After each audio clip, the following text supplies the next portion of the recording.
can you please rise for the Pledge of Allegiance so we can begin our ceremony?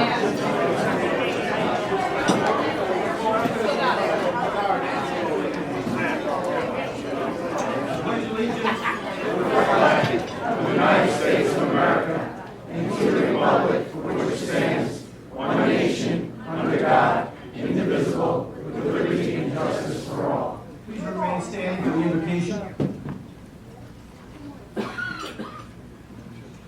Strong and faithful God, you have made us in your image and likeness. You have made us body, mind, and spirit, so that we may love and serve you and one another. Now we ask in your kindness that you bless all who are here gathered tonight, as we come in friendship and fellowship to honor our teammates, men and women of the decades, some here tonight and some already with you. Thank you for the blessings of individual and collective God-given gifts, which have been nurtured to enable them to achieve outstanding athletic accomplishments. We especially thank you for allowing us to celebrate 40 years since our Golden Dozen. We thank you for enabling our honorees to use these gifts and accomplishments as a catalyst for the good that they do in all aspects of their lives. May we continue to be grateful for all helped us to achieve, whether parents, coaches, teachers, mentors, teammates, and classmates. Father, please continue to bless us in mind, body, and spirit, so that we may serve you the rest of our lives. We ask this through Jesus Christ, our Lord. Amen.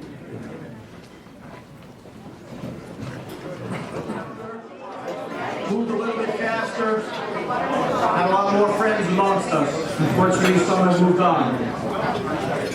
I look forward to these dinners every time we get together, because it allows myself, and I'm sure a lot of committee members here themselves, we just take that step back in time, and for a few hours, we're 18 again, we're 17. And I just wish we could all experience that along with the rest of us tonight. I'd like to start off by quickly recognizing the current inductees that are here with us this evening. And please, if I miss someone, stand up. You did the best you can to acknowledge who is here. Let's start off with Mr. Rich Castle. Class of 1982. Jared Christie, coach. Thomas Pedazio, class of 1966. Anthony Frantina, class of 1957. James Frantina, 1960. Roger Gadetti, class of 1965. The son of one of our Golden Dozen.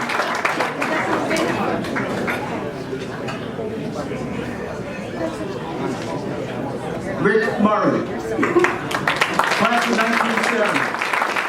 Michael Walkowski, class of 1968. Now we got some of the youngsters. Dana Rumpleton, class of 1994. Not sure if I see him yet, but Butch the video will be here with us this evening. Butch made it, Butch the video. Coach and athlete, conducted both coach and athlete. Ron Sanbrino, class of 1966. Stacy Sanbrino, class of 1997. David Seeker, class of 2002. Mark Spina, class of 1978. And James Chuzzy-Budo, although being inducted as a coach tonight, athlete, class of 1965.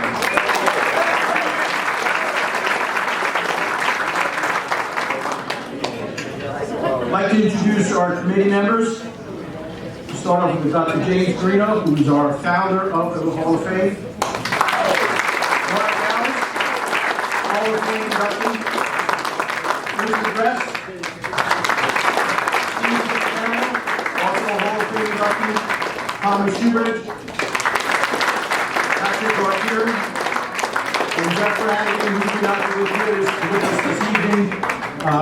He's a new dad. So we're all taking care of something a little bit more important. I have Chris Brower, Hall of Fame inductee as our secretary. And Mr. Michael Rizzo, who is our treasurer, he has to step out, also intending to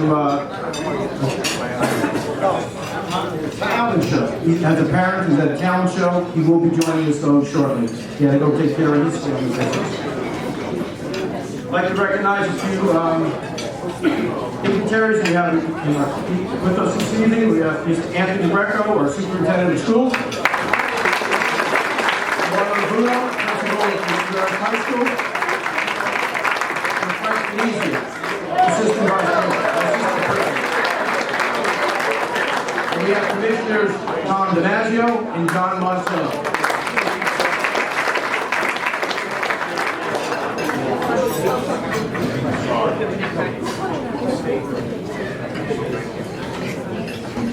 I thought it fitting this evening that we just digress from our normal routine when we do have our dinners. I think it's fitting that we reintroduce the original Golden Dozen on this anniversary. So if you just bear with me a few moments while I read off the names of the original Golden Dozen. This is in no particular order, how I printed them out.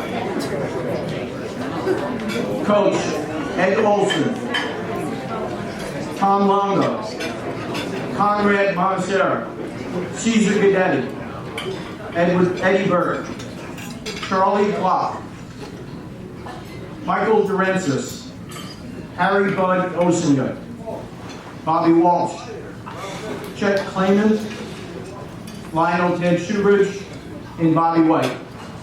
At our original induction dinner 40 years ago, at that point in time, there are some memorabilia that we have around outside. We have pictures from the original dinner. Unfortunately, at that time, there were only 5 living members at that dinner. At this point in time, there are 2 members that we know of. We believe there's still 2. We know for sure there's 1. We believe there's still another gentleman who is with us, and that's Eddie Burke. We've been trying to make contact. If anyone does know of him, I appreciate you helping to get us in contact. But just thought it was worth mentioning. At this time, I'd like to introduce Mr. James Carino, again, mentioned as our founder. He's our honorary master of ceremonies this evening, and I'll turn the mic over to him for some personal remarks he'd like to make. Good evening. Thank you, Michael. My name is Jim Carino, and I'm honored to be asked to participate in this evening's induction ceremony of the Lyndhurst High School Athletic Hall of Fame, Class 2019. For those of you who may not know me, I served as an educator at Lyndhurst High School from 1970 to 1995 as a teacher, football and basketball coach, athletic director, and principal. I'm currently a professor and the executive director of the Department of Education Leadership, Management, and Policy at Seton Hall University. It is with a genuine sense of pride, gratification, and humility that I announce that this is the 40th anniversary of this organization. In today's world of rapid change and immediate gratification, it is truly a testament to the vision, commitment, and dedication of the original Hall of Fame committee members, and under the leadership of committee presidents over the years, and committee members, that we are here tonight to honor another group of truly deserving individuals, a contributor, and a coach, and another class of athletes, to mention a few of their accomplishments and contributions, and to induct them into this elite family of legendary people, those who added to the legacy that is Lyndhurst High School sports. Indeed, what a tremendous local, county, and New Jersey statewide reputation Lyndhurst athletics has earned, dating back to the inception of the high school in the late 1920s. In fact, approximately 7 years from now, precisely 2026, Lyndhurst High School as an institution will be celebrating its 100th anniversary. And in 10 years, the Lyndhurst High School Athletic Hall of Fame will be in existence for 50 years. I'm certain that this special community of Lyndhurst, with all of its tradition, love, and respect for its cherished and proud history, will plan something extraordinary to celebrate the richness of the past. The leaders of the community, I'm sure, will continue to work together in a spirit of unity to make for a bright future for all students, athletes, parents, and all community stakeholders. Permit me, for just another few minutes, to present to you a very brief summary of the origin of the organization. In doing so, I will mention only a few legendary names, but there were so many dedicated, prominent others who contributed to in a multitude of ways to make the concept of a high school Hall of Fame become a reality. In the fall of 1978, I was visiting Notre Dame University with a dear friend, Tom Longo. Tom, as you likely all know, was a Charter Hall of Fame inductee, one of the golden dozen. When when touring the campus, including the Joyce Athletic Center and Hall of Fame concourse, it became instantly clear to me that we would be returning to Lyndhurst to replicate the Notre Dame and National Football Foundation Hall of Fame framework, adapt the model, and establish a high school athletic Hall of Fame. In the fall of 1978 and over the next 5 months, we established a committee of prominent, knowledgeable, highly enthusiastic Lyndhurst friends to research, plan, and organize the charter induction of the most accomplished athletes, coaches, and contributors since the school's inception in 1926. As a footnote, right from the outset, we were committed to ensuring that all future induction ceremonies would be highly significant and meaningful by protecting the integrity of nominations. We were focused on the few and not the many, and henceforth incorporated a very rigorous induction process. First and foremost, it was the quality of the individual's performance, their character, and their achievements, not about personal or political connections within or outside the organization. We envisioned and cheerfully embraced women's sports once the 10-year waiting period for induction was in place, as Title IX opened the door for women's athletics, which became part of the New Jersey Interscholastic Athletic Association in the 1970s. Toward that end, we designed the concept of men and women of the decades. This approach enabled us to honor elite men and women every year. Other Hall of Fame planned organizational activities included annual fundraiser beefsteak dinners, roasts of coaches and prominent Lyndhurst personalities, just to name a few. May I add that the Athletic Hall of Fame served as a catalyst for the introduction of the annual Lyndhurst High School Academic Hall of Fame and Academic Awards Dinner.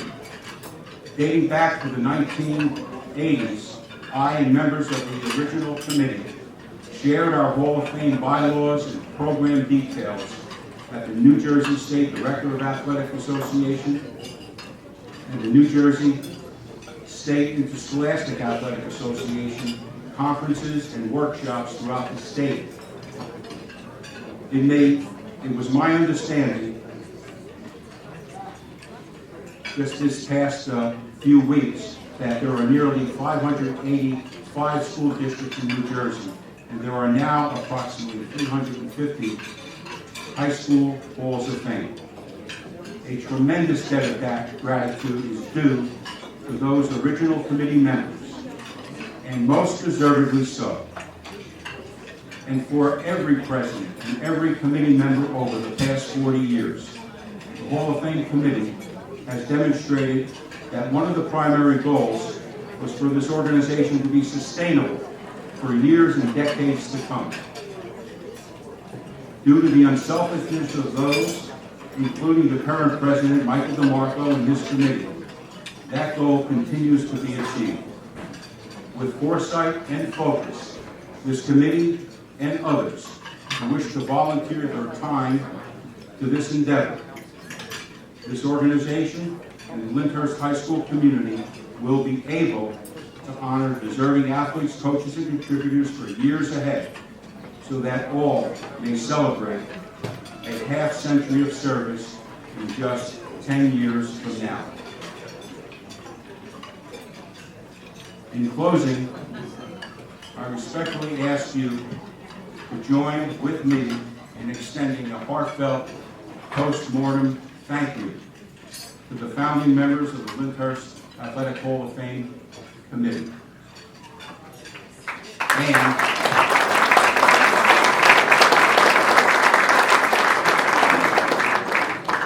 And if you would, let's have a moment of silence for all deceased committee members and all deceased Hall of Fame inductees. We thank you. We honor your memory and your contributions this evening and forever. Founding members, Harold Buck Brown, Joseph Cipolla, Richard Coghlan, Thomas Gash, Thomas Longo, Alex Paluzzi, Richard Fazzola, Edward Rushton, Walter Hawk Rudd, Frank Ruggiero, Guy Savino, and James Scott. I hope each and every one of you, this evening's honorees, past inductees, family members, friends, enjoy and appreciate this evening. I encourage you to take a mental picture of that, and I hope it resonates with you forever. Have a great evening. Let's give a round of applause, please, to Michael DeMarco and the Hall of Fame Committee for doing a tremendous job year after year. I thank you for your kind and respectful attention, and I'll turn the program back over to Michael DeMarco. Michael?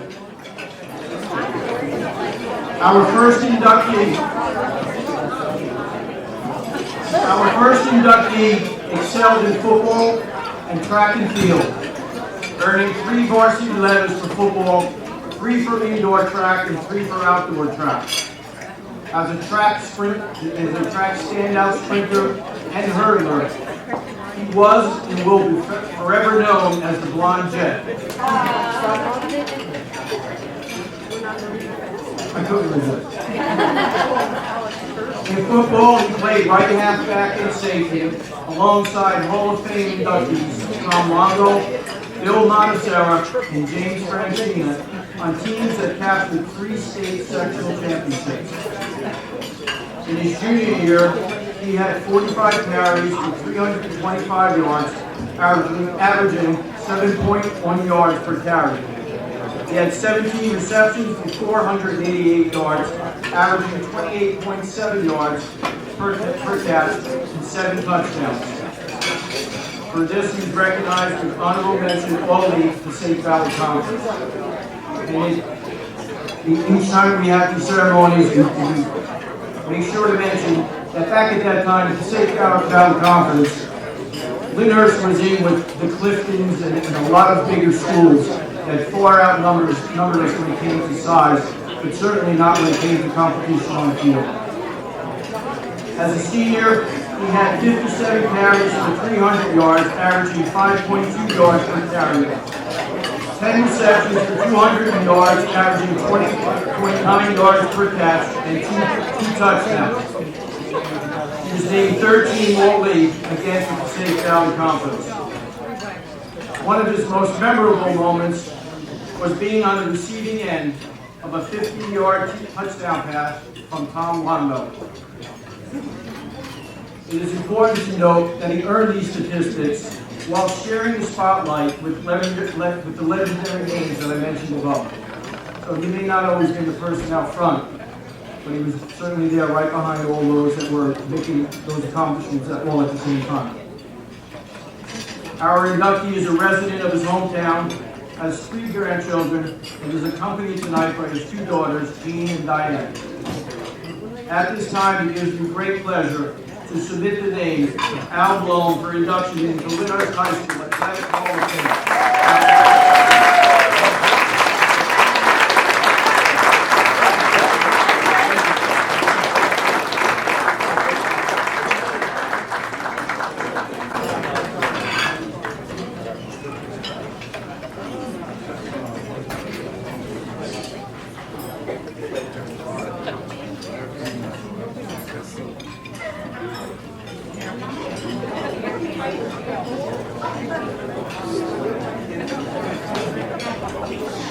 First of all, I'd like to thank the committee for nominating me for this award. I appreciate it immensely.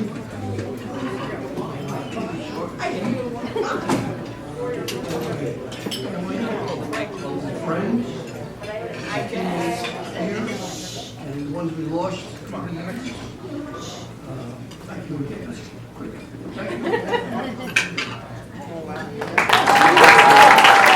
I'd like to introduce our next committee member for our next induction, Mr. Steve Picciano.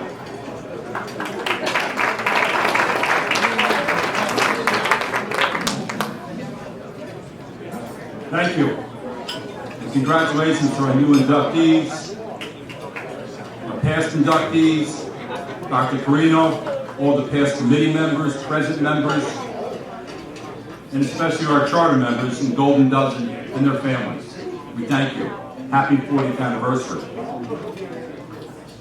Of course, one must have some innate ability and skill to be successful in athletics, especially to reach the pinnacle, this pinnacle of recognition. But they also must possess what some may feel is the greatest burden in life, great potential.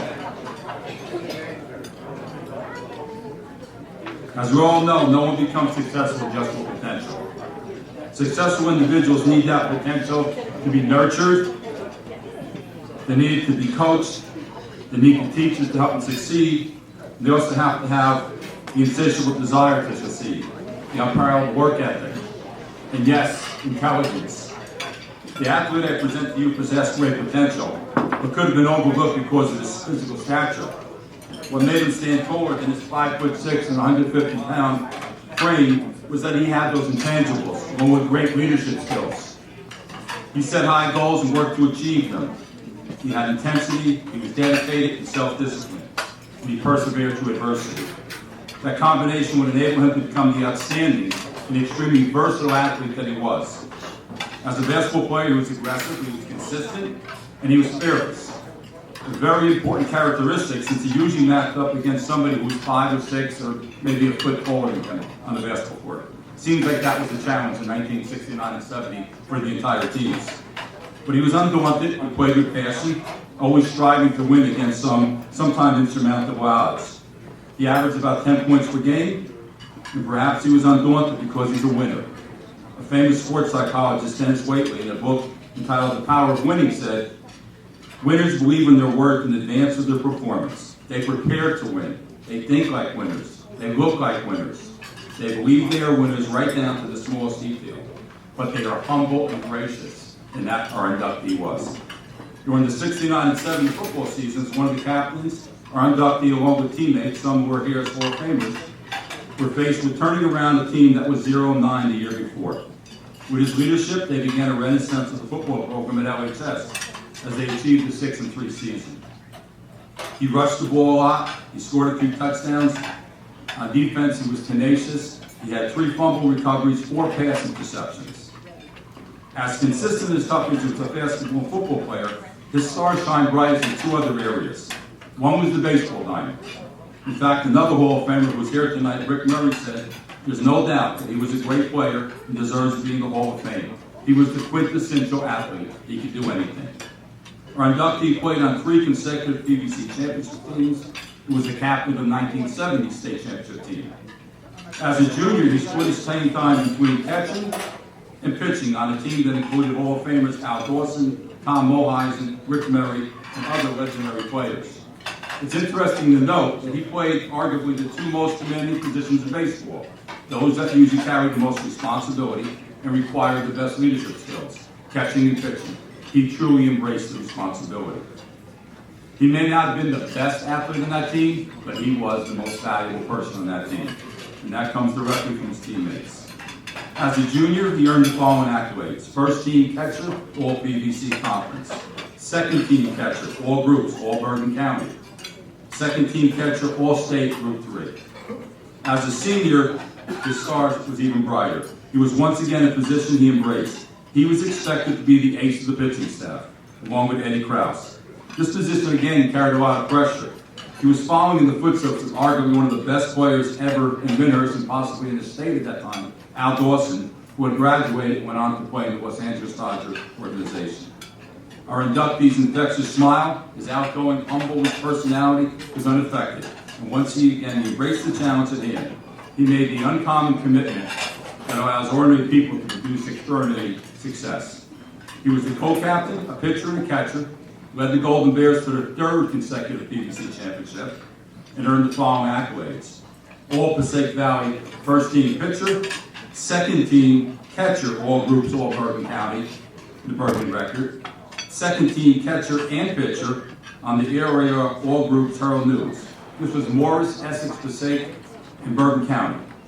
Pitching and catching, all state, all county, same year.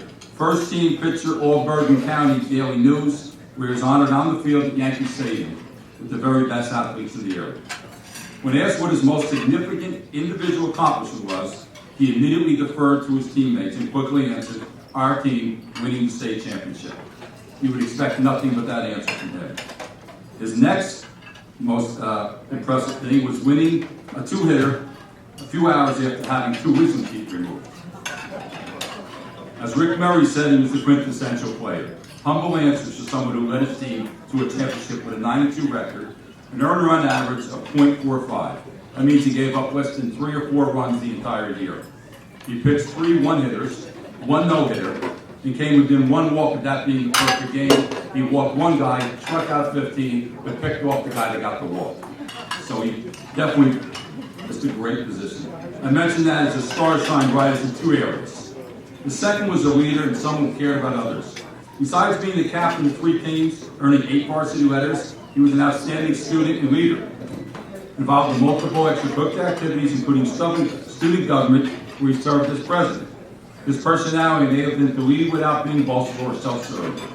In a graduation speech, he asserted that the class of 1970, which was, in their words, the age of Aquarius class, understood its responsibility and would not shirk those responsibilities. When Coach Joe Sapello talked to him about being in the SMART set, it was the first step in the formation of a county-wide organization to fight drug abuse. Our inductee was the president of the first chapter, which originated in Lyndhurst High School. In essence, it was a drug prevention program that became a county-wide program, and our inductee, along with his sweetheart at the time and now his wife, Linda, were the pioneers of the program, traveling throughout the town and the county, speaking at churches, schools, organizations, and PTA meetings, expanding the program and philosophies and objectives. Our inductee continues to reside in Lyndhurst with his wife Linda, who, along with daughters Janine, Jennifer, and Jody, are extremely proud of him. As a great student athlete and a leader, he is truly deserving of his induction to the Hall of Fame. At this time, it gives me great pleasure to submit the name of Joseph Intindola for induction into the Lyndhurst High School Athletic Board.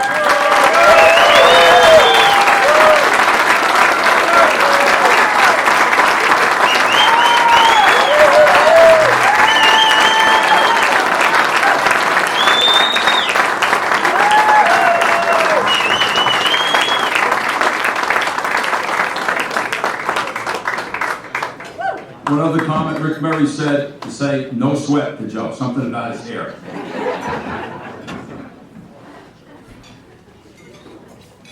I'm not going to be as short as I'll be because I practiced all week. I'd like to thank the Lyndhurst Athletic Committee for this award. It's truly an honor. I would also like to congratulate the other inductees being honored here tonight. You know, growing up in the 60s was a different way of life. I had two older brothers. My brother John, who was 9 years older, used to pay me to stay out of the house when he was there with his friends or his girlfriend. And my brother Vinny, who was 5.5 years older, used to let me play with him and his friends. Only problem was, I was the ball.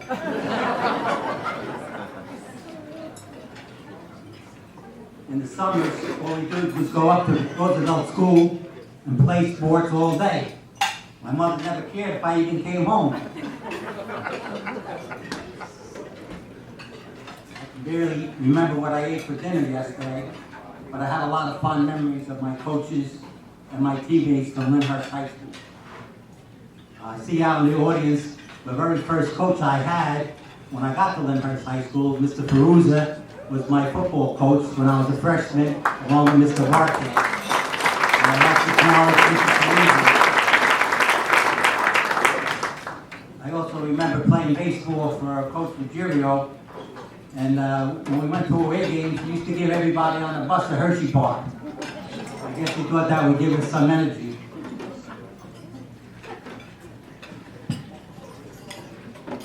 I also played football for Coach Cipolla, and on Sundays we used to go to his house, a bunch of teammates and we used to watch the game film from the day before.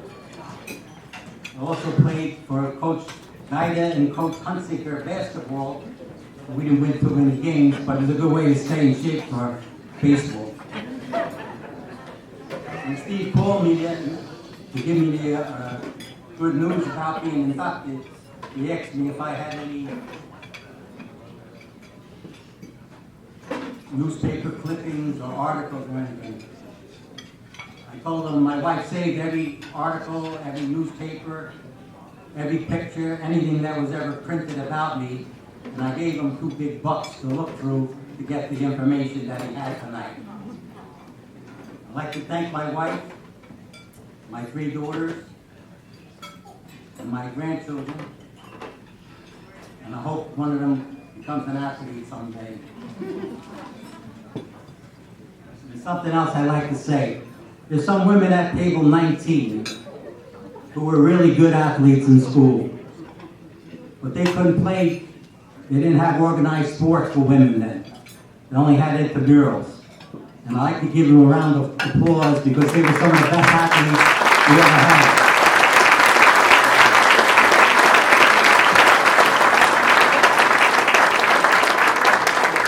In closing, I would like to thank my family, my friends, and especially my wife Linda for putting up with me. And for being here tonight to help me with this honor. Thank you very much.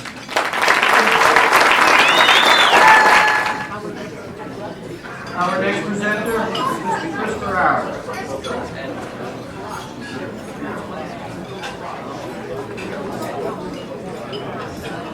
Good evening, everybody. I'd like to congratulate all the inductees on your induction this evening. To say our next inductee loved the game of football at an early age would be a gross understatement. While in the 6th grade, he wanted to play junior football, but there was an obstacle. The minimum weight requirement was 80 pounds. Our inductee was a mere 62 pounds. Some said he was so skinny, he had to run around in the shower just to get wet. So with the help of his older brother and a friend, they devised a scheme to fit our inductee with 20 pounds of waste discreetly hidden under a heavy sweatshirt. Our inductee went to the weigh-in and hit the scale at a whopping 82 pounds and made the weight. However, when he went to pick up his equipment from legendary Fafi Deloy, Fafi remarked how small he looked and said he would have to be reweighed. Our inductee replied he would not make the weight limit, so sadly, he had to wait another year for junior football. Our inductee went on to play for Refined Products and coach Jim Gaida, and never lost a game during his 7th and 8th grade seasons. As a freshman at LHS, our inductee made an immediate impact on the Golden Bear gridiron, playing both offense and defense. As a defensive back and wide receiver, on the undefeated 1970-71 freshman team, coached by the legendary and original Golden Dozen member, Coop Monacera, and Coach Jim Carino, one of the founders of the Hall of Fame. Our inductee also played both ways as a defensive back and wide receiver on the 1973 and 74 state championship team that was recognized and honored by the Athletic Hall of Fame. Our inductee got off to a fast start in his senior year and never looked back. Our inductee had an incredible 4 interceptions in the opening game against Tenafly. Our inductee's accomplishments were honored by him being named All-County First Team Defensive Back, All-Area Second Team Defensive Back, and All-Passaic Valley Conference First Team Defensive Back. And we all know what Passaic Valley Conference was like back in the day. Our inductee went on to earn his Bachelor of Science from Lyndhurst State University, an MBA in Finance at NYU Stern Business School. Our inductee went on to a stellar career as a financial executive, including CFO at Beatrice International Foods, an executive VP, COO, and CFO of Hill and Milton Strategies. And most recently, he was named BCW Global CFO and COO. Our inductee has 2 children, Ryan, who attended University of Virginia and Harvard Business School. That wasn't both too far from the tree. Kristen, who attended University of Georgia.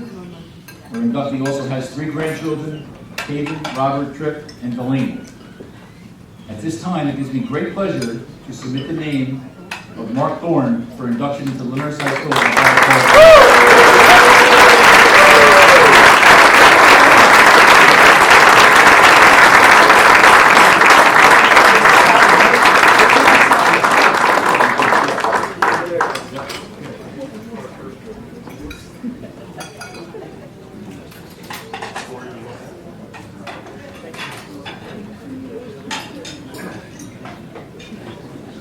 Thank you, Chris, for those comments. That was a true story about my 62 pounds and either 20-pound barbell plate in my shirt to make weight.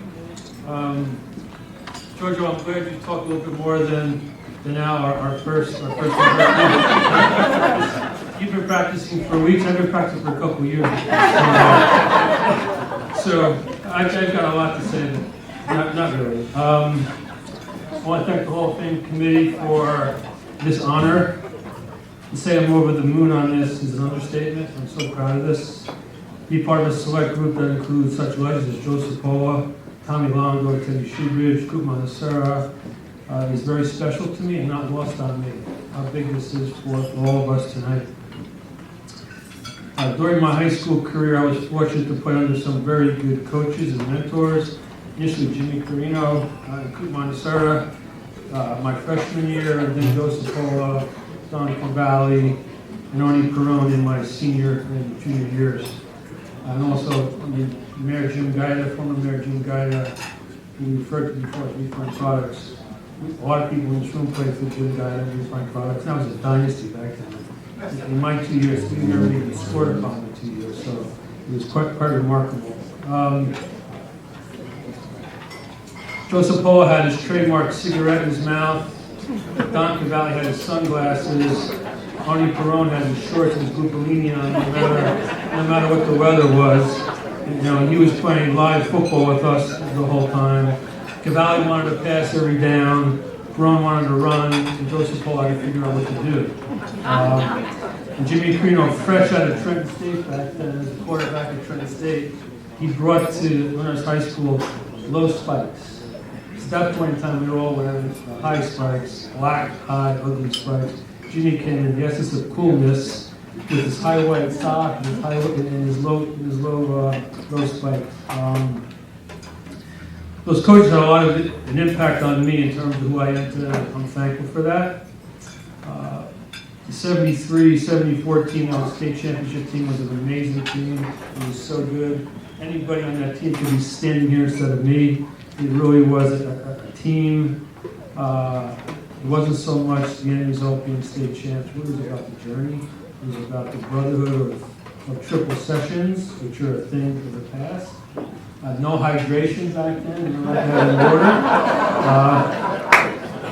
bonfires, but it really was, it was an amazing time, and I think about it all the time.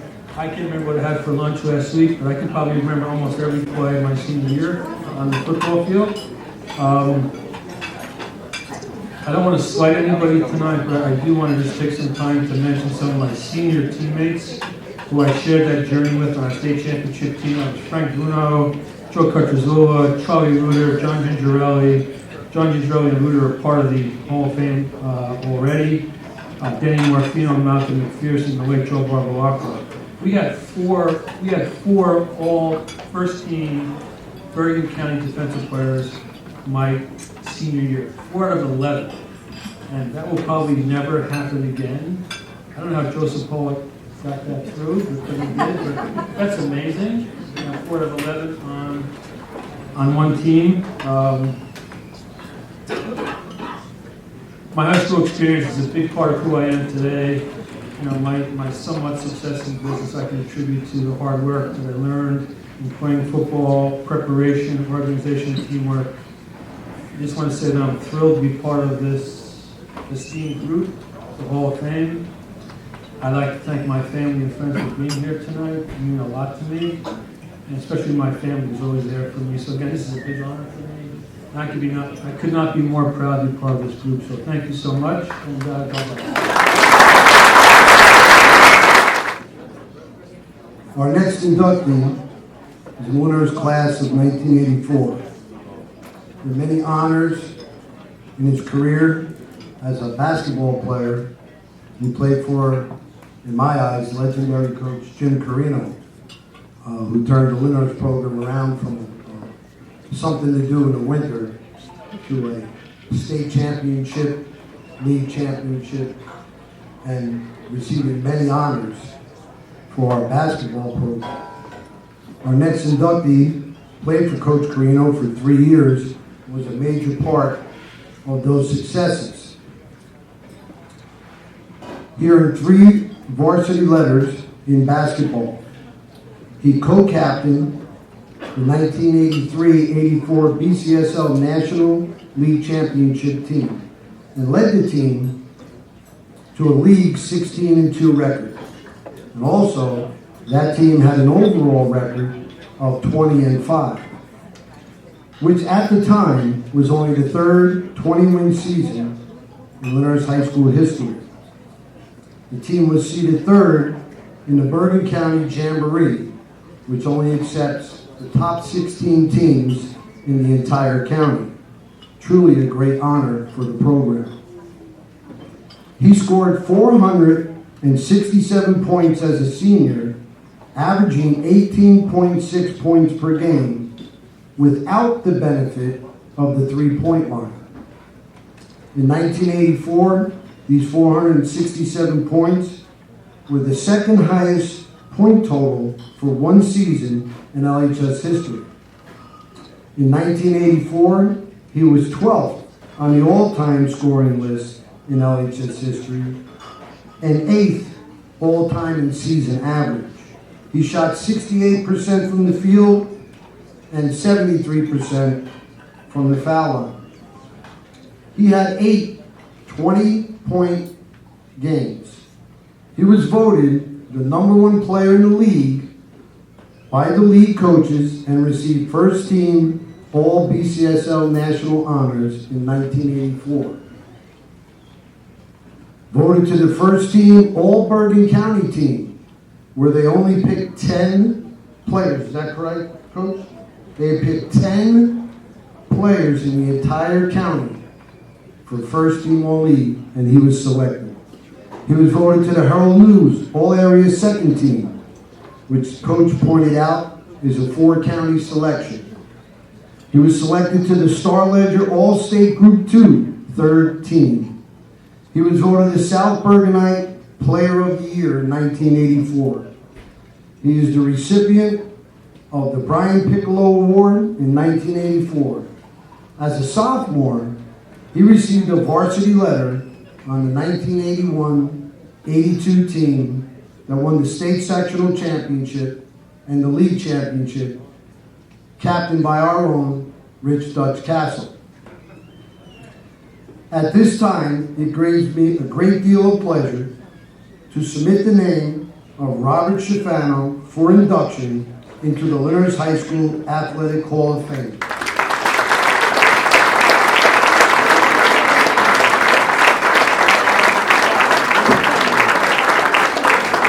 Robert lives in Florida and was unable to attend tonight's dinner, although he did pass along his reception speech to Mr. Carino, and Mr. Carino shall accept his award. Mr. Carino.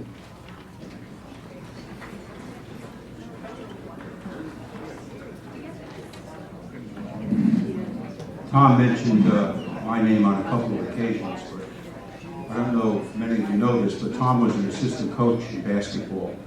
And under his leadership and working with me, we won 3 state sectional championships and I think 3 or 4 league championships. And although he wasn't a basketball player, he's a phenomenal coach. Phenomenal coach. He coached football, basketball, and he probably is one of the most prominent and respected track coaches in the entire state. So Tom, congratulations.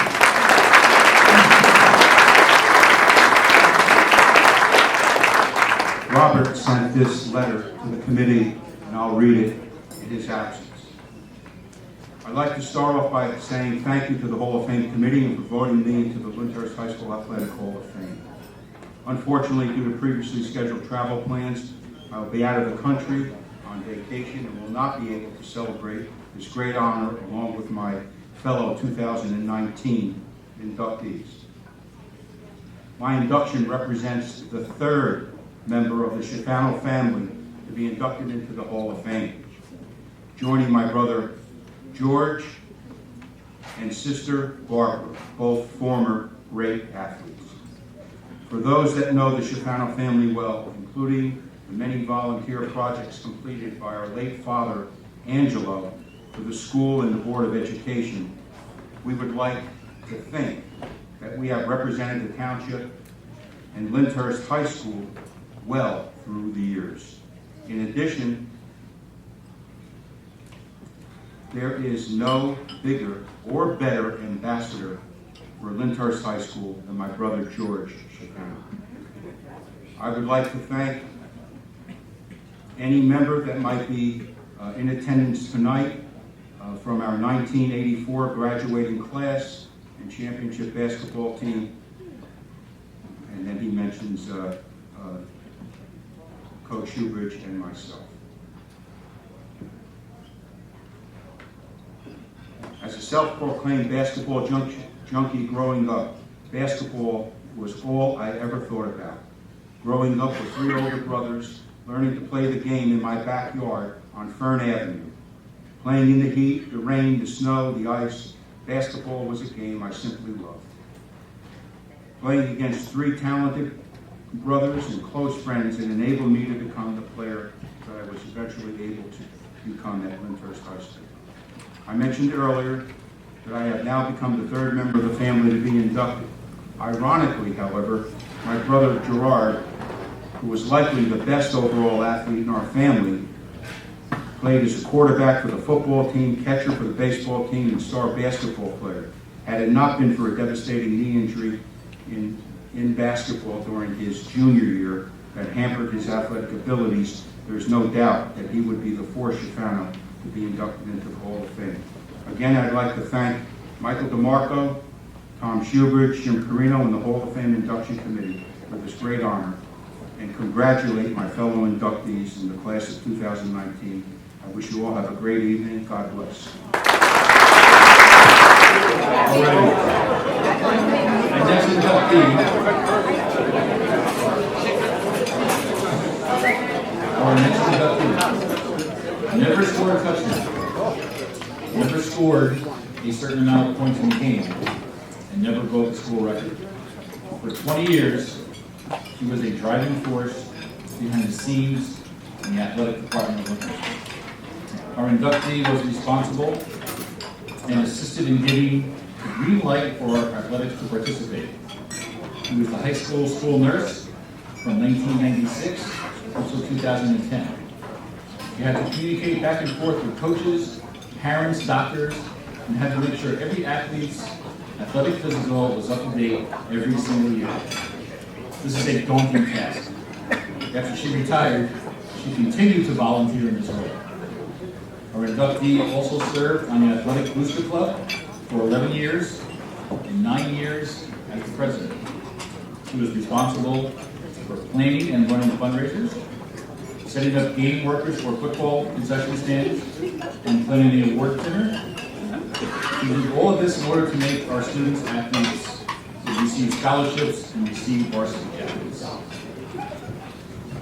Besides all of that, she was also a mama bear for years, cooking breakfast for the football team every Saturday morning before a game. Who could forget her famous chocolate pancakes? Somehow I missed that one. She ran the school giving trees to make sure children had gifts for Christmas, and ran food collections prior to Thanksgiving. Our inductee has the heart of a champion and is always looking to do for others. The dedication to our student athletes and athletic department cannot go unnoticed. At this time, it gives me great pleasure to present the name of Janet Vitigliano for induction into Lyndhurst High School.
First of all, I'd like to thank the Lyndhurst High School Athletic Committee for giving me this honor. When Michael Rizzo called me to inform me about this induction, I was in a state of disbelief. I immediately texted my children to tell them the news, and they all agreed that I don't have an athletic bone in my body. My daughter texted me back, "Ma, just don't tell anybody you can't even ride a bike." So now you all know. Volunteering and I can't read my own handwriting. Overseeing organizations began when my children started school. My husband, Anthony, and I tried to be involved in everything that they did. We started with PTA. We were on the executive board of the Boy Scouts. We participated with the children in recreational sports. Actually, even though I'm not a sports person, I coached soccer for my daughter and a couple other girls that are in the audience. When they went to the high school, we continued to be active with the Booster Club. And we did, as you heard, have fundraisers all over the place. We did the concession stand, and we even had a carnival on the school grounds where we made lots of money so that we were able to give the kids their jackets and their trophies and 2 scholarships each year. And the children had joy in receiving these accolades for their achievements, but I have to tell you that the greatest joy was from the women and men that worked for the Booster Club, and to see those children's faces when they got their jackets, when they received their trophies. It was a wonderful thing to see. And I'm very proud that I was able to be the president of the Booster Club for 9 years. And I encourage you young people in the audience who have children to get involved with your kids' activities, because there's nothing more gratifying than to be doing things with your children. Thank you.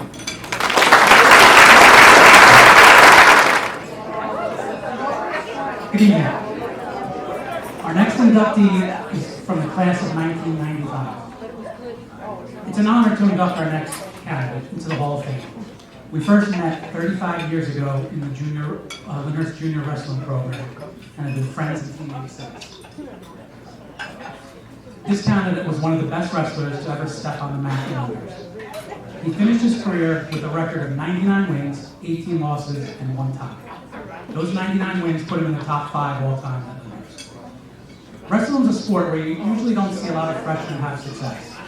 It takes time to mature and adjust coming up from the junior program into high school. However, this inductee made his presence known right from the start. As a freshman at the Bergen County tournament, he upset the top seed on his way to taking a 3rd place finish. He wound up placing all 4 years at the counties, taking a 3rd 3 times, and winning the tournament his junior year. A list of some of his other wrestling accomplishments include a Garfield tournament champion, All-County, First Team All-County once, Second Team All-County 2 times. He was All-League, First Team All-League 4 times. He won the districts 3 times, and 2 times he was a region runner-up and a 3rd place finish. Wrestlers are always sizing up their competition, looking for an edge mentally when they step on the mat. Our inductee, he was tall, he was lanky, and a lot of the people he wrestled probably thought that they had an easy match against him. Most of them underestimated him. As technically sound he was on his feet and on the mat, he was just as gritty and tough as well. He was not just a one-sport athlete. In addition to earning 4 varsity letters in wrestling, he earned 3 varsity letters in soccer and 2 in baseball. He was also a second-team All-League selection in soccer his senior year. This candidate's teams also experienced a lot of success. His senior year, he was the captain of arguably the best wrestling team in the history of Lyndhurst. Not only did they win the districts and the leagues, but the team took a 3rd place overall finish in the county tournament, beating out 46 teams, including every public school in the county, only finishing behind Bergen Catholic and St. Joe's. This candidate will join his sister and father in the Hall of Fame, joining the rare club of having 3 family members inducted. His career accomplishments are just as impressive as his ones in athletics. He obtained his bachelor's degree from Montclair State in 2000, and after 7 years in the IT field, he decided to go back to school and earn a law degree. This was 2 months after his first daughter was born.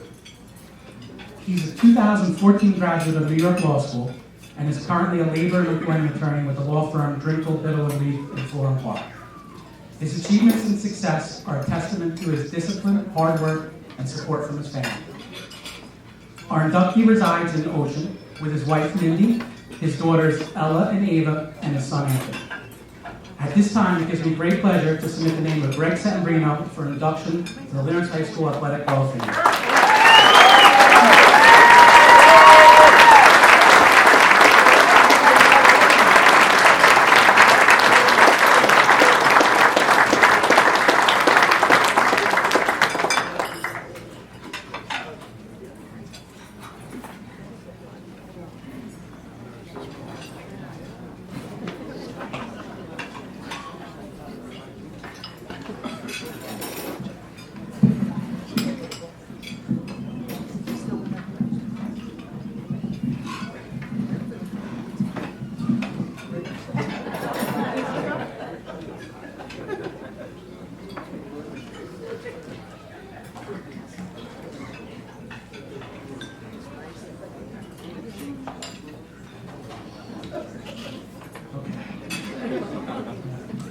Every ceremony has someone who gives a long speech. That's me. So I'm glad everyone so well buckled up.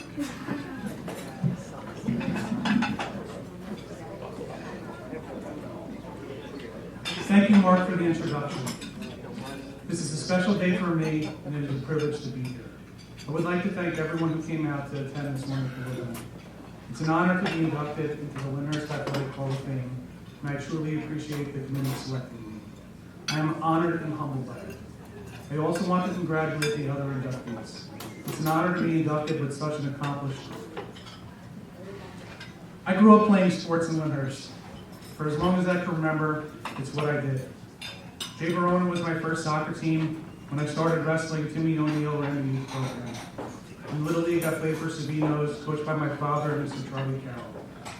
This trend continued through grammar school, and when I arrived in high school, nothing changed. From freshman through senior year, it was soccer in the fall, wrestling in the winter, and baseball in the spring.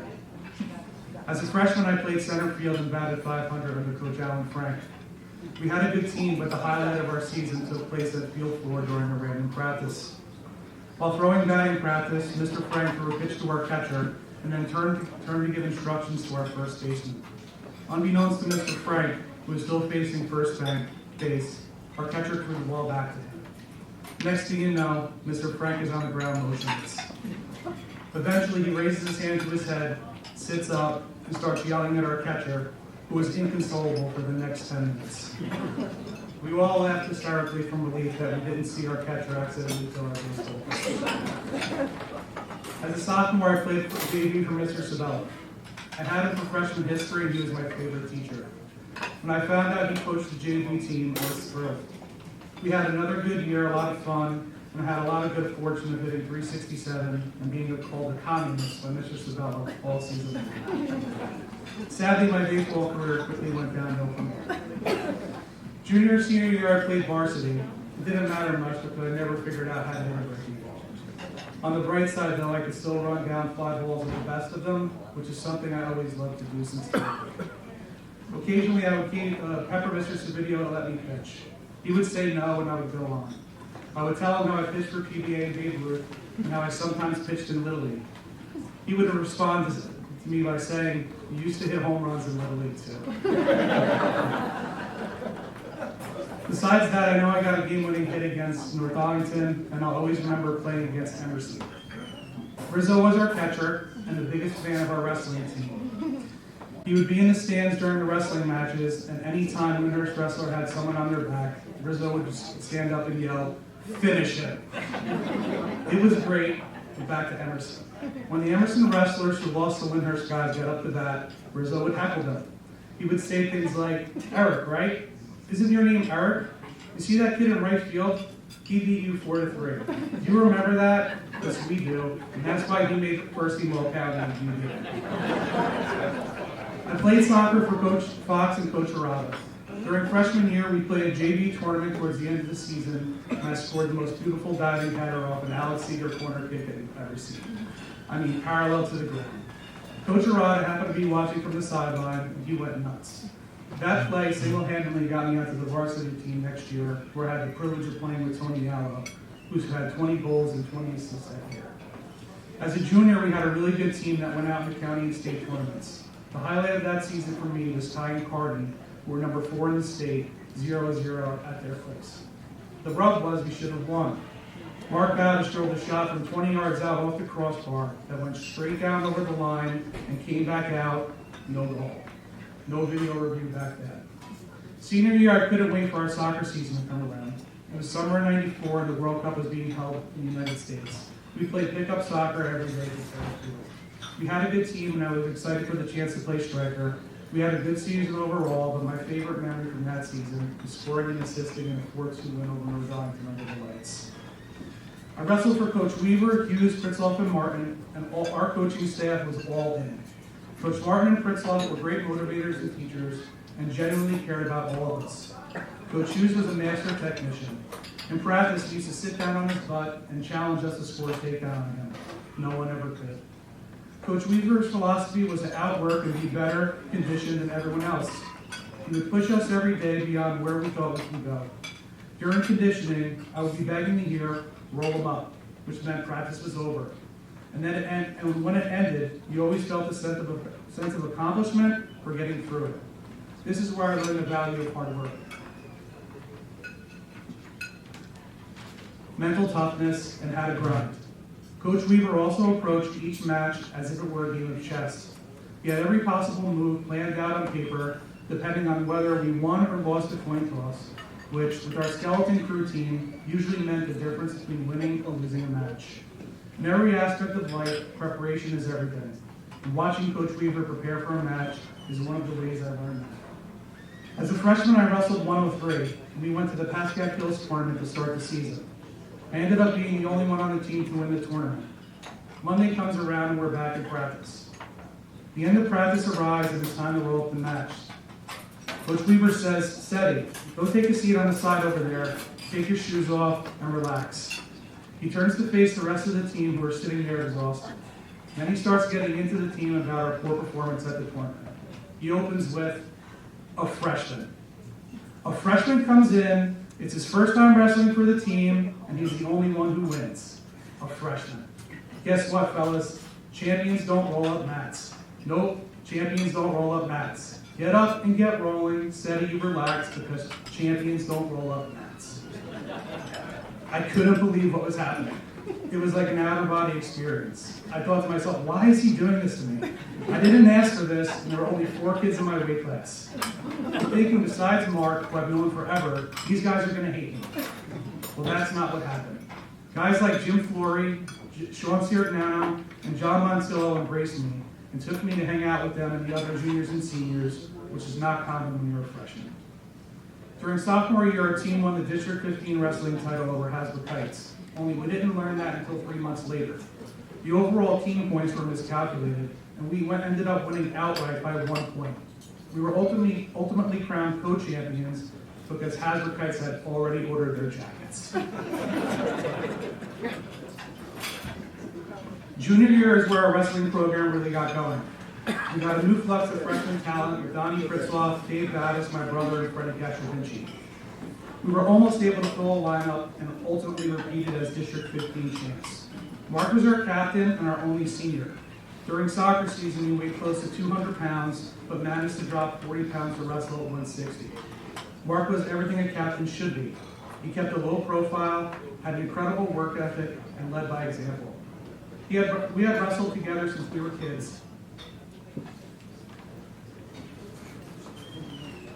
And when he made it to the state finals, I was thrilled with it.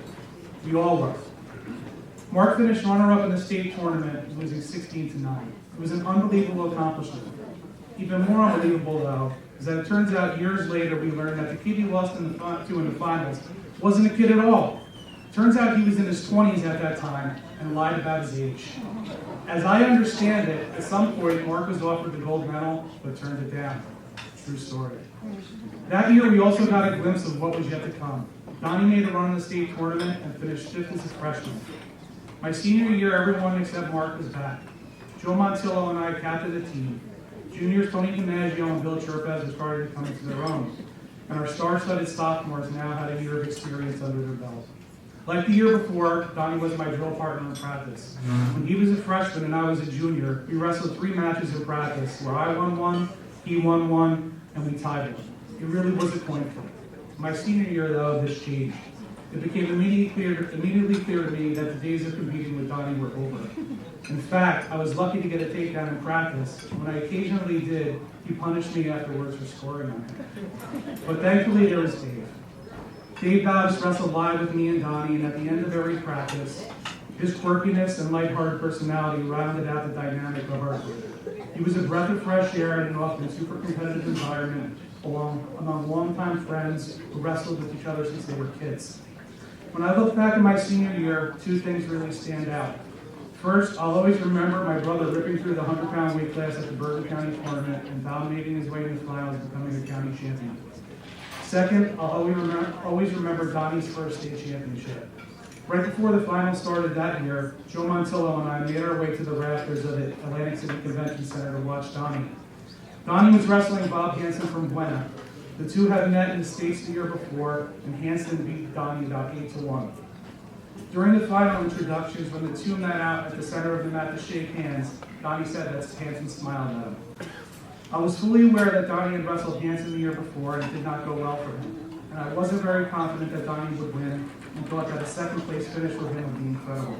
Well, Donnie secured a Russian, swept Hanson's leg, and covered for the wing takedown, and Joey and I went nuts.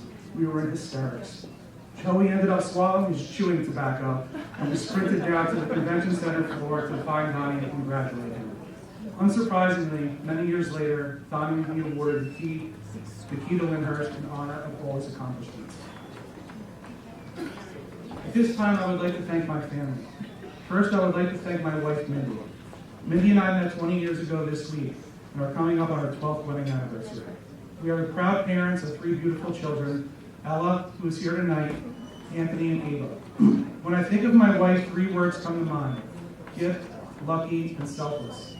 Mindy is the best thing that ever happened to me. Since we've met, she's always stood by me, supported me, helped me focus my attention on the important things, and encouraged me to be the best version of myself. She works tirelessly for our family and always sacrifices herself in favor of everyone else. She is the definition of selfless. Thank you, Mindy. You truly are a gift, and I am lucky to be able to call you my wife. I would also like to thank my sister and my brother, Michael. Growing up, I wasn't the easiest person to get along with, and I know being my younger siblings didn't come without its challenges. My sister is the youngest and the only girl in our family, and I never took it easy on her growing up. My brother had the pleasure of being around me for 4 months a year while I was cutting weight. In truth, I have no idea how he did it. Nevertheless, they have always been there for me through thick and thin. They stood by me at my best and picked me up at my worst. I could not be prouder of who they are today, and I'm fortunate to be able to call them my brother and sister. Finally, I would like to thank my mother and father. Growing up, they always fostered our love of sports. During summers, we would play wiffle ball every day in our backyard, which continued through college. Our dining room carpet was a wrestling mat, and we played baseball, hockey, football, and basketball in our family room. We would hang a Jordan jammer up over the back door, move the couch, tape a 3-point line on the floor, and play 3 versus 3 basketball. This went on for years until somebody went through the wall. My siblings and I are extremely fortunate to have grown up in such a wonderful family. My parents always made us their main priority. They took the time to teach us the fundamentals of being a good person. My parents encouraged us to do the right thing. They always had our backs, but always taught us personal accountability by holding us responsible for our actions. My father constantly reiterated the importance of family. He would say things like, blood is thicker than water. He taught me how to carry myself. He would tell me to walk quietly and carry a big stick. In grammar school, I was generally a follower and did not have a mind of my own. My father would continually encourage me to lead instead of follow. He would say, dance to the beat of your own drum. Eventually I did, and it was all because of him. My father also reminded me that my mother was our biggest fan. Like everything else, he was right. My mother is selfless. She spent her weekends taking us to sports and sitting in gymnasiums around the state watching us wrestle. When we started excelling at wrestling, she sent us to the edge to further develop. She always put us in positions to succeed. Growing up wasn't always easy, but my mother always had my back. She fought for me, defended me, and did everything she could to protect me. I would challenge her at times, not recognizing that she always had my best interest in mind. She would say, wait until you're a parent, you'll see what I'm talking about. She was right. When it was time to take the SAT, she enrolled me in a prep course to increase my chances of success. Back then, you could take the SATs as many times as you wanted. Ultimately, you would submit your best combined math and English scores. Not being a good test taker and to maximize my chances of success, my mother had me take the SATs 6 times. When I graduated from high school, my mother marched me down to Carnegie Federal Bank, had me opening a checking account, and taught me how to balance a checkbook. It was important to her that I learned financial literacy. These highlights are just a few snippets of the sacrifices my parents made for us, along with the endless values and lessons they instilled. As I continue to raise my own children, I can only hope to emulate how my parents were to my siblings be. As you can see, they were, and continue to be, our biggest fans. Thank you. Good evening, everybody. I'd like to congratulate all the inductees tonight on this honor. It's a tremendous night for you and your families, so congratulations. Before our next inductee, I do want to ask the Settembrino family, with 2 Hall of Famers and a future Hall of Famer, how come nobody told Greg he needed to keep his speech to 4 minutes or under? What's going on here? I mean, he came up here with 10 font, 6 pages long. Are you serious? Unbelievable. Unbelievable. I would be remiss if I didn't take this minute to point something out about our Hall of Fame induction committee. If I could have your attention, I would like everyone to hear this. Our committee is a committee of 9 members, and one would think in a committee like this, the work is divided evenly among the 9 members, but that couldn't be further from the truth. Michael DeMarco takes on a humongous amount of work planning this dinner and doing everything, as many of our past presidents have before. So I wanted to take a second to thank Michael DeMarco for everything he does for our community.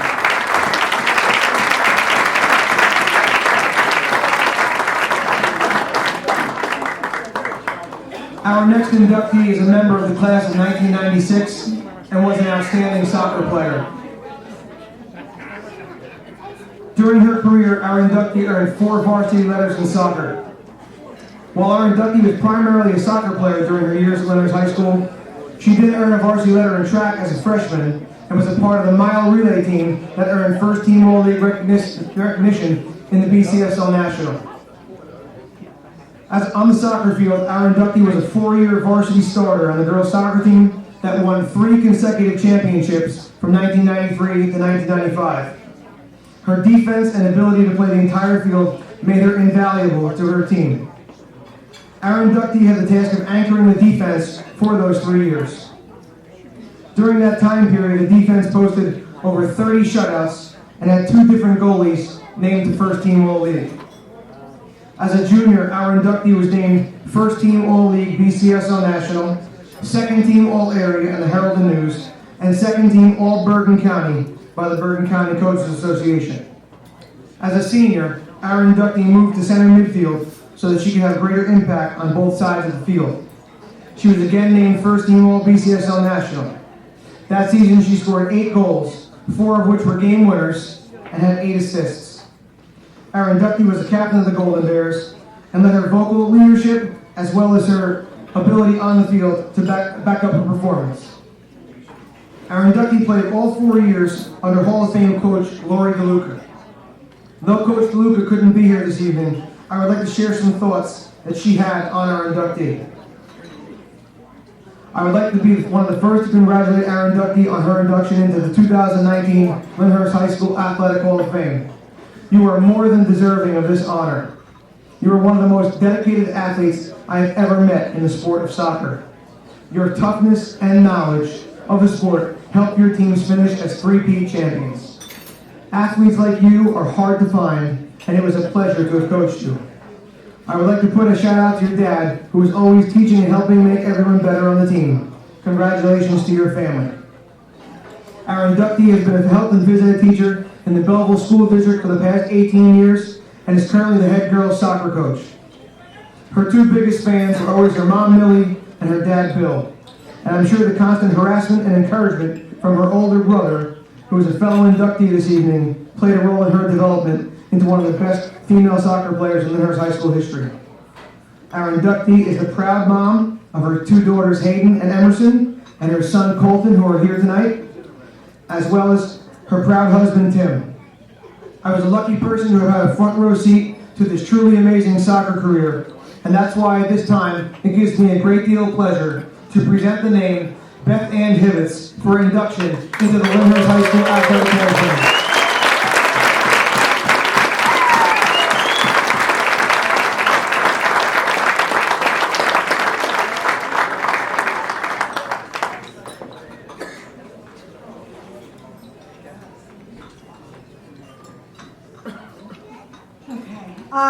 Unlike some people, I don't have anything written down, especially not pages and pages. I'll make up for the time. Thank you to the committee. I appreciate this great honor. Thank you to my family, my mom, my dad, my husband, my 3 kids who are all here, as well as my friend Melissa, my assistant coach Jan, and my AD March, who are great to work with. My friend Dana is also here. She's coming anyway, but I can honestly say that my experiences as an athlete at Lyndhurst High School put put me on the track to where my life is now. I would not have gotten into Montclair if I didn't play soccer. While playing soccer at Montclair State, I met my husband. So my 3 kids are really all products of my high school career. So I am lucky I had great coaches, Mr. Pitch. I don't know how you put up with me, faking my asthma attacks because I hated to run.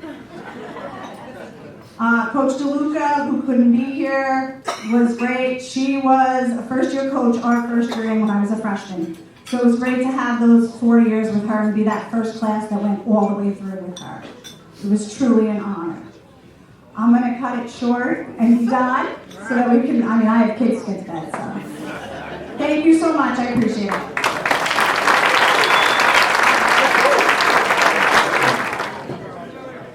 Our next inductee is also a Lyndhurst Hall of Fame athlete and was inducted in 1982. He also was inducted into his college athletic Hall of Fame at Adams State, where he was an All-American defensive end and a draft choice of then the Boston Patriots. Tonight, he is being inducted as a coach contributor. His 24/7 commitment to excellence in our football program was feared by the opposing coaches. His teams were known to be well prepared to handle anything that the opposing teams would try to attempt. His teams were known to be hitters, and hit they did for 48 minutes to the final whistle blew. He coached with tough love. The love and respect of his players and assistant coaches is evident tonight by the large contingent of former players and assistants in attendance. Even the large group from Teaneck High School is here tonight, where Coach started his career. It goes without saying that Coach taught many of these players lifelong lessons. And now, years later, when I see the players greet him, they still call him Coach. Our inductee has many accomplishments as a coach here at Lyndhurst High School. He is the longest tenured high school football coach, 16 seasons from 1987 to 2003.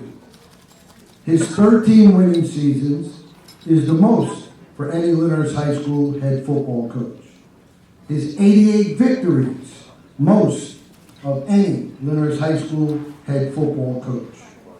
2 BCSL National Division Championships, 1992, 1997. 3 state playoff berths when only 4 teams were invited, not 8 like it is today. 1987, 1992, and 1997. He is a member of the Bergen County Coaches Association Football Century Club. He's coached dozens of all-league players. He coached 7 first-team All-Bergen County football players here at Lyndhurst. He coached 4 All-State Group 1 or 2, depending on that year, players. He also was 15 years assistant track coach, where he coached javelin, shot, and disc. He coached a state champion Group 1 shot put thrower, Barry Green. He assisted in track in 4 BCSL national team titles. In football, he was a 3-time BCSL National Coach of the Year.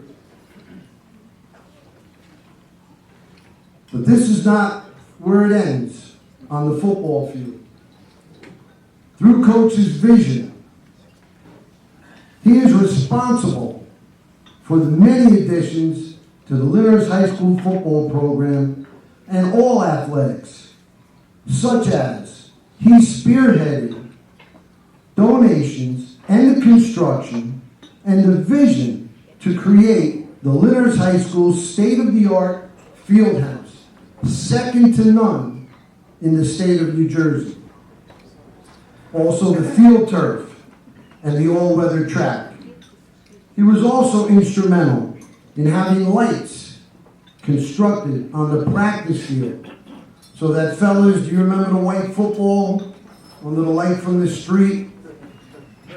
Well, he made sure that didn't happen anymore, and he created and got donations from 12 former football players to put lights on the practice field. He also had lights constructed on the game field. He instituted the Mama Bears program and the Father's Game Day celebration.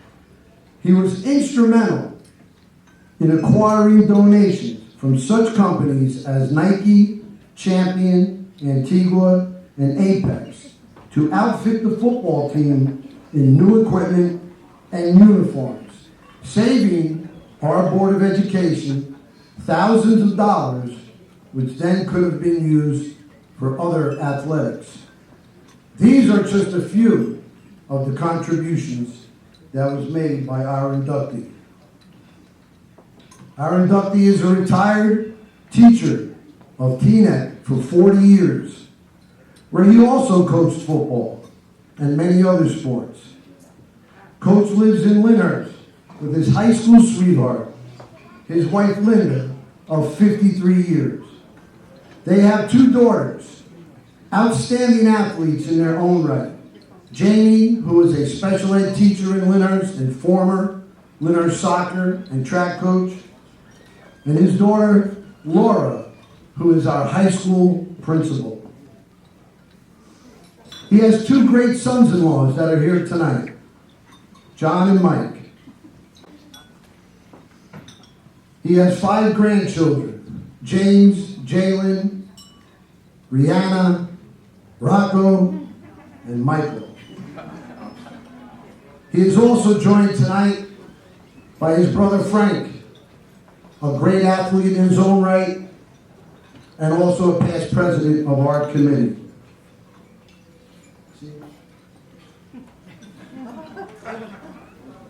Here's to you, Coach, and those like you. Too few left.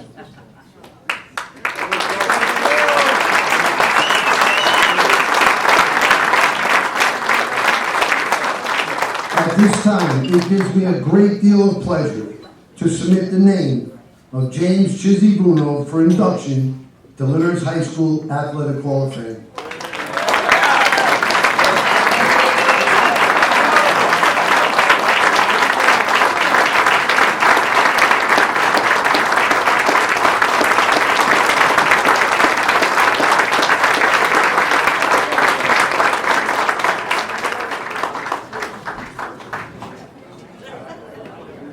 Well, I don't have 20 pages, but there's a lot on these few lines here. I want to thank Coach Shue, probably one of the best track coaches in the state for a long, long time. Turns out champions every single year. I want to thank the committee and the other inductees. And let me say, Janet, are you still here? You may have not been an athlete, and you may not have an athletic bone in your body, but you are the greatest, sweetest lady that we've had around the You gave so much time to our program, the Mama Bears, the fence hangers. I mean, it goes on and on.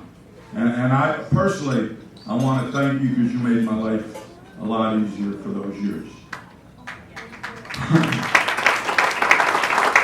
You know, I remember way back when telling Coach Shue, and I don't know when it changed, but I said to him, you know, it was great being inducted as an athlete, but wow.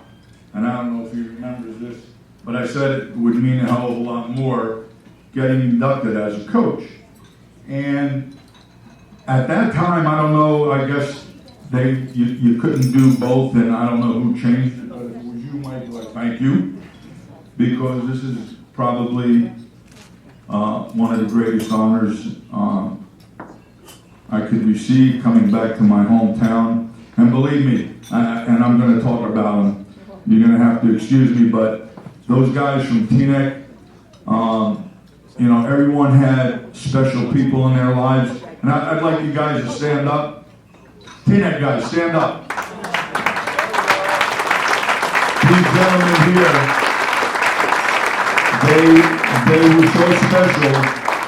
And I went there in 1969. I had just get cut by the Boston Patriots, and I hated everything and everybody. And they had to put up with that. And I'll never forget we taken some of the guys. Paul Marino in 1969 was the quarterback, and we took him over to Giant Stadium, I think to see the Jets and the Patriots, and we took him into the locker room and the whole bit. And that year I taped Paulie's shoes white, and we had a great time over there because Namath, if you remember, he wore the white shoes. So gentlemen at Teaneck, let me tell you, you taught me as much as I taught you. It was a tremendous experience, and I thank you. The guys from Lyndhurst are in the back there. Totally different experience coming over from Teaneck to Lyndhurst. Not big, not fast, but let me tell you something, you've got to buckle up when you came on the field with these guys. Because, and I always said this, when we got done playing somebody, they better be looking out their ear hole. And these guys, for their size and what they accomplished, was unbelievable. And it was a totally different experience between Lyndhurst and Teaneck, and I loved it all. I as a coach, I always wanted to be a coach. I had some great mentors. I had, first of all, my dad. If you remember my dad, he was at every practice, sat there with his chair, drinking his coffee. Even at Teaneck, I'd have the guys say goodbye because it was 5 o'clock, and my mother, Rosie, said, you best be home by 5:30. And he'd fold up his chair and leave it. He was always there. He was my first mentor. Coach Cipolla, without him, would have never gone to school. I don't know how that happened, except I guess I got lucky and played a little football, but because it certainly wasn't because I was on the honor roll. I want to thank my family. Oh, before I forget, I want to just say this. You know all the equipment that Coach Shue talked about? And I want to tell you, it wasn't thousands of dollars, because I remember one year we got I guess it was Apex, a shipment from Apex. It was worth over $100,000 in cloth. Okay? And that, we got Rydell helmets. We got the best suspension shoulder pads. And it was because of one guy, and he's sitting right there, my brother Frank. Frank, you stand up. Stand up, brother. Stand up.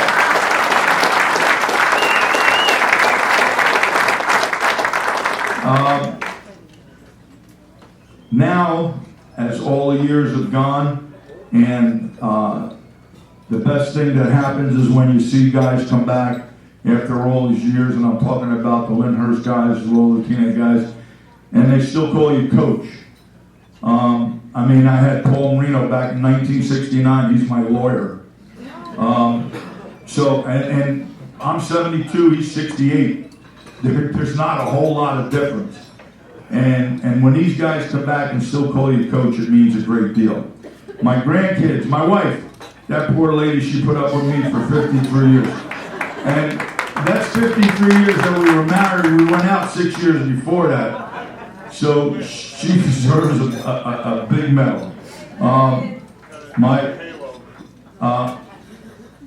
My grandkids, who are now my life, because can't do much else except carry my chair. Every once in a while, my daughters will take that because I can't carry it. But my grandkids, Brianna, Michael, and many of the people sitting here remember as Mikey No-No. Because everything I used to say to him, he used to say, "No, Pop." Jalen, James, Rocco, who are all great athletes in their own respect. Michael is playing at DePaul. James skates. In fact, I got to go tomorrow. He's on a hockey team, a special team up in Montclair. Rocco is a goalie. Jalen is a tremendous gymnast. And Rihanna, she was on 2 state championship teams her sophomore and senior year at Cedar Grove, and she made All-State 3 years in a row. So we have a pretty good lineage. I want to really thank everyone here tonight, and I want to thank all you guys that came back and sat here until 10 to 10. You talk about dedication, that's what made you guys so special, and that's why I love you all, and I thank you. And Mr. Shoebridge, I thank you for all the great words, and we already know that Coach Shue is probably the best track coach in the state, and if not the best, very close to it. And I want to thank him for all the kind words, and I want to thank you. Thank you, guys. I love you.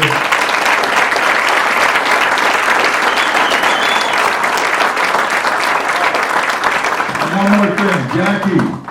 We already took care of the Mama Bears, right? Where are you, Jack? All right, we got you.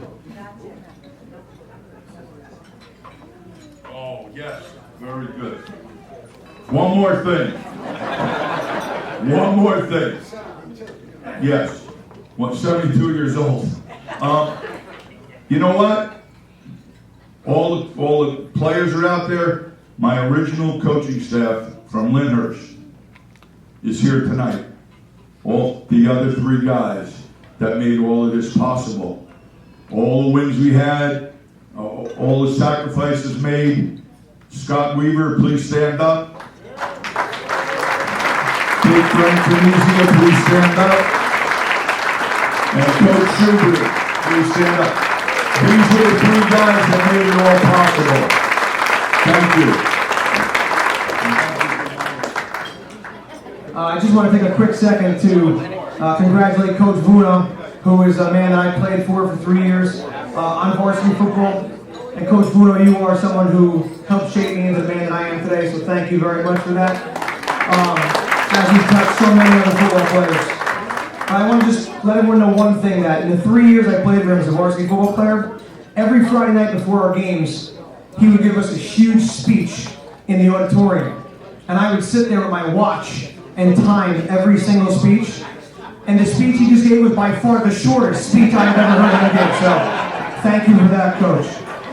And just touching on what Coach Schubert said, he said that all the opposing coaches were afraid of him and his coaching style. Well, so was every one of us, okay? I still have a ringing in my ears when he used to hit us with the rings on our helmets. So. Congrats, Coach. Our next inductee is a member of the class of 1991 and was a 2-sport standout in track and field and soccer. During his career, our inductee earned 4 varsity letters in both sports for a total of 8 letters. On the track, our inductee was a sprinter, running the 100, 200, and 400 meter sprints, while also throwing the javelin. During his senior year, our inductee amassed 120 points throughout the season, which was no easy feat back in the late 80s and early 90s. He was named 2nd team All-League in the 400. Coach Schubert describes our inductee as an easygoing kid that was always smiling but was a truly fierce competitor once he stepped on the track. As good of a track and field athlete as our inductee was, it was the soccer field where he truly stood out and earned his way into the Hall of Fame tonight. As a soccer player, our inductee was a 4-year varsity starter. Our inductee helped Lyndhurst High School earn many firsts for the soccer program, including their first ever league championship in the BCSL National, their first ever state tournament victory, and their first ever county tournament victory. That year was also the only year that our boys soccer program ever reached the counties of the Burton County tournament, where they finished runners-up. During that memorable 1989 season, our inductee was moved to defense for the year, even though he was primarily a midfielder throughout his career, and our soccer program benefited for it. As a junior, our inductee was named second team All-BCSL National and scored 3 goals, but led the team with 14 assists. During his senior year, he moved back to his natural position of midfield so that he could do everything for the team. He amassed 9 goals and 11 assists. Our inductee was named first team All-League BCSL National, first team All-Area Herald and News, first team All-Bergen County, and first team All-State Group 2 by the Star Ledger. Our inductee played all 4 years under Hall of Fame coach Caparata. Coach Arata has stated numerous times that our inductee was one of the top 2 best soccer players he ever coached. Though Coach Arata couldn't be here this evening, I would like to share some thoughts he had on our inductee. Our inductee was a fine captain and an extremely talented soccer player. He could play any position on the soccer field, including goalkeeper. He had an incredible throw-in, a powerful shot, and was blazing fast. He was very unselfish and always put the success of the team ahead of his personal success. I couldn't be happier for his selection, as no one deserves it more. Our inductee is currently in the roofing industry and primarily works on Long Beach Island. He is the proud son of Bill and Millie, and our inductee is also the proud dad of 2 Lyndhurst High School students, his son Jarrett and his daughter Delaney. At this time, it gives me a great deal of pleasure to present the name Scott Hibbets for induction into the Lyndhurst High School Athletic Hall of Fame.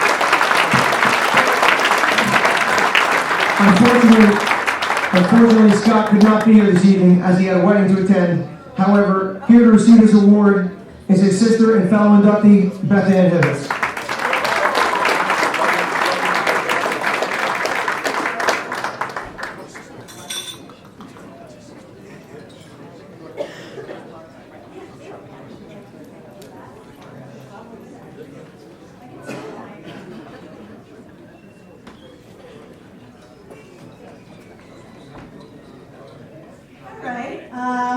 I really didn't realize I was going to be talking for my brother because he didn't send me anything.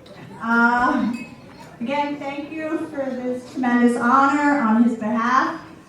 As you heard when Mike read everything off, he was by far the better athlete in the family. Can't argue it.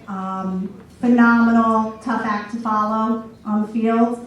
So part of my ability is based on him always being up there and setting the bar so high. So thank you so much for this honor for both of us. We appreciate it.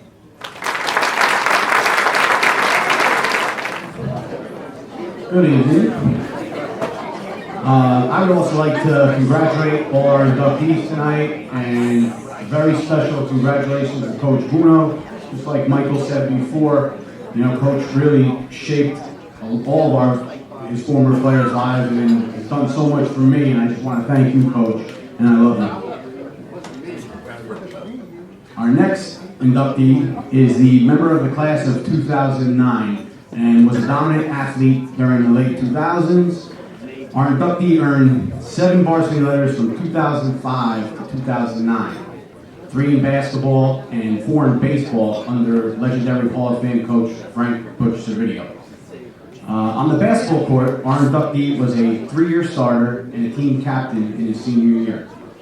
He averaged 11 points and 7 rebounds per game and was named second team All-BCSL National as a senior. On the baseball diamond, where he utilized a dominant fastball and as well as a sharp breaking ball, it's where our inductee truly made his name and etched it into LHS baseball history. As a freshman, he went 6-1 with 4 saves and 1.80 ERA. He also hit .314 and earned second-team All-BCSL National pitcher.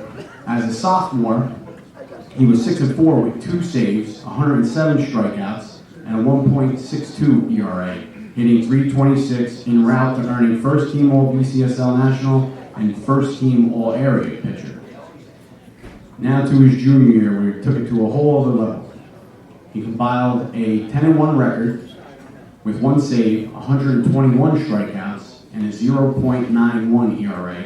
As the ace of the staff, he helped lead the Golden Bears to a 26-5 record, a BCSL National Championship, and the overall Group 1 state championship.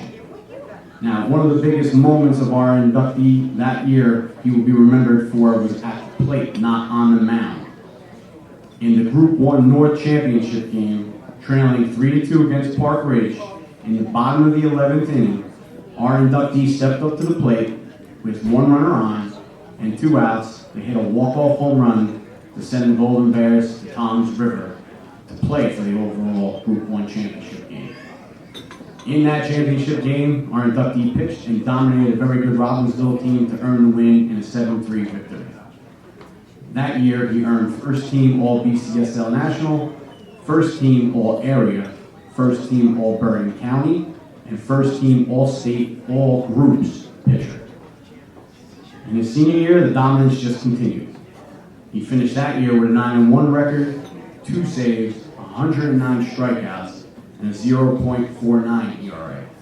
The Golden Bears finished that campaign with a 23-9 record, winning the BCSL National Championship, but losing a heartbreaking 8-7 sectional final game to Hudson County Prep. He once again was named first team All-BCSL National, first team All-Area, first team All-Bergen County, and first team All-State, All-Groups. Our inductee compiled a remarkable 31-7 record with 9 saves, 386 strikeouts, and a 1.09 ERA over his 4-year varsity career. All those stats are school records, and not too bad at the plate, he also racked up 92 career hits and 6 career home runs. Our inductee is a William Patterson graduate, where he also played baseball and majored in criminal justice. He currently works for Simone International Wine Wholesaler in Wayne. He still resides in Lyndhurst and currently serves his community as a volunteer officer with the Lyndhurst Police Auxiliary. He is the proud son of Glenn and Janet Flora, proud brother of Alyssa, and the proud boyfriend of Ashley Herman, who are all here tonight. I was fortunate enough to have been an assistant coach during our inductees' years at Lyndhurst High School. I was able to see one of the best pitchers, not only in Lyndhurst High School history, but in the state of New Jersey. And that's why, at this time, it gives me a great deal of pleasure to submit the name Glenn Flora for induction into the Lyndhurst High School Athletic Hall of Fame.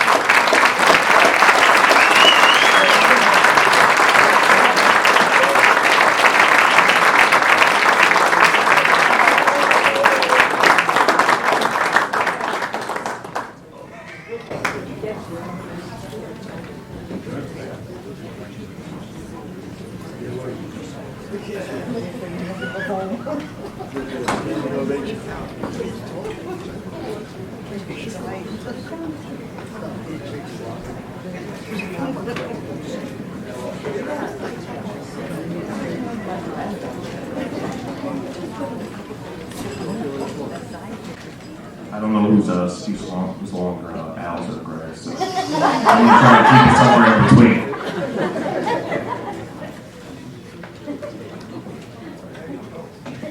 Good evening, everyone. I am honored to be standing here getting inducted into the Lyndhurst High School Hall of Fame. I would like to start by congratulating all the other inductees of the Hall of Fame and the Hall of Fame committee for acknowledging me for my athletic achievements throughout the years. There are many people I'd like to thank tonight.